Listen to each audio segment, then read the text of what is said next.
Bon, Romain, la semaine dernière, première victoire à domicile, premier match référence. Voilà, est-ce que ça y est, maintenant l'équipe est complètement libérée? Ben, on l'espère. On l'espère effectivement. On attendait cette première victoire à domicile, qui plus est avec la manière. Donc oui, il y avait un aspect mental qui était un petit peu fragilisé par rapport à la frustration des matchs de Dijon et du LOSC.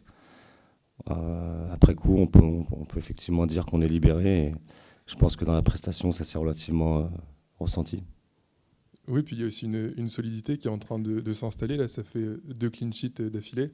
Alors vous preniez pas mal de buts en début de saison, donc c'est aussi positif sur ce point-là. Oui, c'est toujours intéressant de pouvoir scorer, de pas prendre de but et de prendre les 3 points. Là, tous les feux étaient ouverts. Effectivement, on aurait pu marquer davantage, mais on va pas faire la fine bouche. On va se contenter de ce résultat des 3 points. Et effectivement, la solidité défensive, c'est un domaine dans lequel on s'est penché parce qu'on prenait trop de buts. On a travaillé. Et aujourd'hui, voilà, ça commence à apporter ses fruits et tout doucement, le travail commence à payer. Comment t'expliques justement le changement de visage de l'équipe entre les premiers matchs et là, si on retire la deuxième mi-temps de Dijon, les 3-4 derniers matchs, voilà, l'équipe a un niveau beaucoup plus intéressant qu'en début de saison. Il y a une prise de conscience. Je pense qu'il y a une prise de conscience générale du groupe.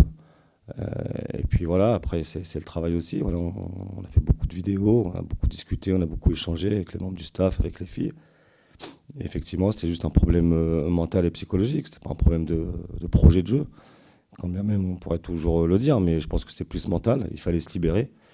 Et c'était aussi à nous de trouver certains leviers et d'actionner certains leviers à travers les séances d'entraînement, de mettre un peu des contraintes et des consignes de temps, d'espace pour le travailler, pour retrouver ces choses-là sur les jours de match.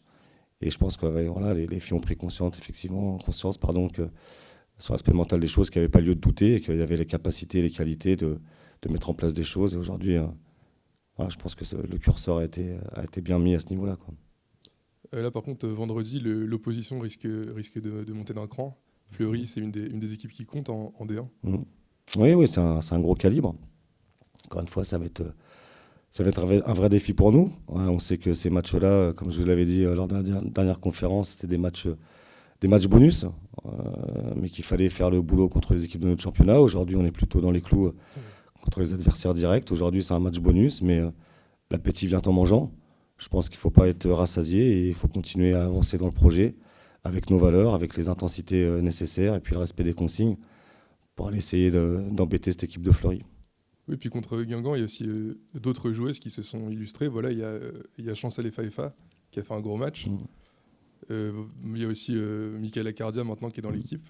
Les places en attaque, quand Ali Najim va revenir aussi, les places vont être chères. Ouais, c'est toute la richesse aussi du groupe. C'est aussi l'intérêt d'avoir un groupe élargi et étoffé.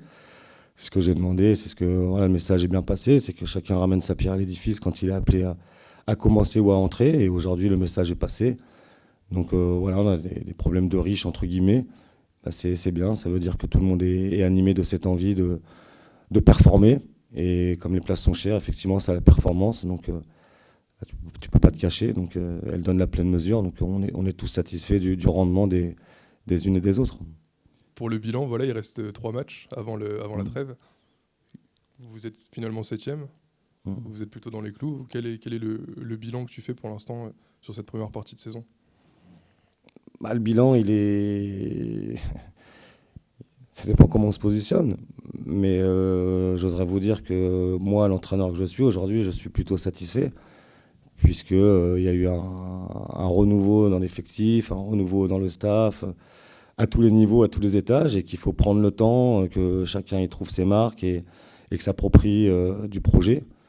Et là, aujourd'hui, on est en vitesse un peu accélérée, donc on a eu peut-être du retard à l'allumage, parce qu'il fallait que tout le monde se connaisse, tout le monde apprenne à s'approprier le projet de jeu, et les caractères des uns et des autres aussi. Et aujourd'hui, je pense que ça y est, on est dans les clous et le message passe. On se connaît mieux, tous autant qu'on est. On sait dans quelle direction on veut aller. Et toute la difficulté et l'intérêt aussi du staff et de l'entraîneur que je suis aujourd'hui de cette équipe, c'est de mobiliser toutes les forces pour faire